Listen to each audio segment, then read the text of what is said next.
Transgender procedures banned.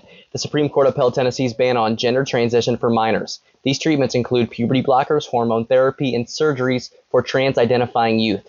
Chief Justice Roberts stated that Tennessee's law does not violate the 14th Amendment's Equal Protection Clause. Last Wednesday, Tennessee became one of 27 states with similar restrictions on gender transition procedures. The state's attorney general called the ruling a victory for common sense over judicial activism, while critics, on the other hand, say that the ruling is discrimination. When discussing divisive topics, both your stance and how you act reflect on Christ. Believing you're right is not an excuse to be harsh, impatient, or unkind. From Hebrews chapter 12, verse 14, pursue peace with everyone and holiness. Without it, no one will see the Lord. So I would like to begin the podcast by saying, what a lovely morning. Trending Tuesday on the Chilly Wolfpack Podcast. I'm your host, Ian Wolff. But to those who only have a 2-second attention span and then scroll to the next video, I have to say something that's going to stop them in their tracks like a deer in headlights. So, transgender procedure ban, it's probably going to catch more people's attention than, what a lovely morning. So now I can say it. What a lovely morning. Trending Tuesday on the Chilly Wolfpack Podcast. I'm your host, Ian Wolff. On to our next issue, but it's not an issue. As a matter of fact, it's a good thing. Jello, Kool-Aid, Crystal Light, starting in 2027, Kraft-Heinz and General Mills are ditching artificial dyes in all of their U.S. products. Natural dyes from fruits and veggies will keep them colorful. Hurricane Erick has hit Mexico's Pacific coast.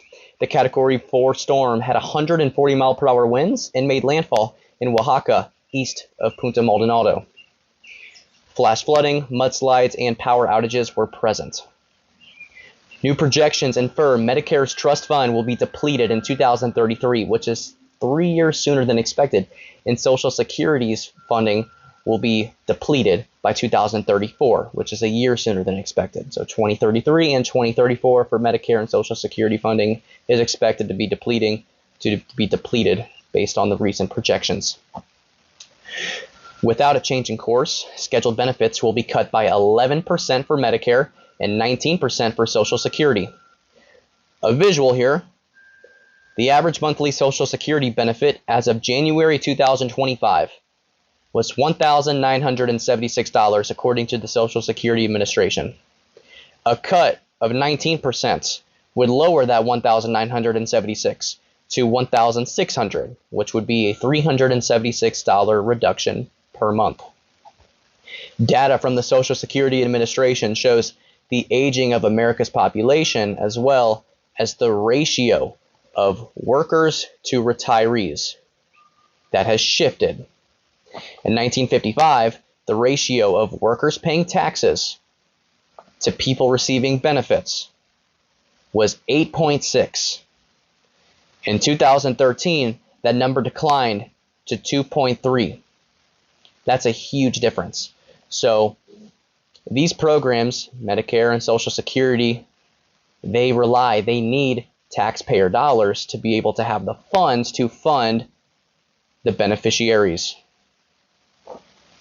In 1955, for every 8.6 people who were working and paying taxes, there was one person, whether they were retired, on disability, there was one out of every 8.6 who was receiving those benefits. But in 2013, half a century later, it's just every 2.3.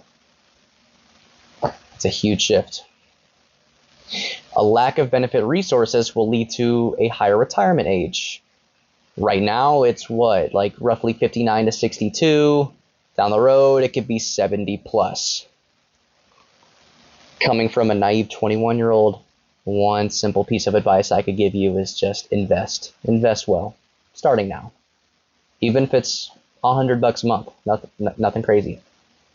What if you're a kid, a young teenager, working part-time or just doing some small jobs?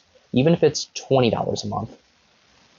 Middle-aged you will be thinking the young, wise you. Our quote of the day from Priscilla Shirer. Unity does not mean sameness. It means oneness of purpose. That is all for Trending Tuesday. Take care.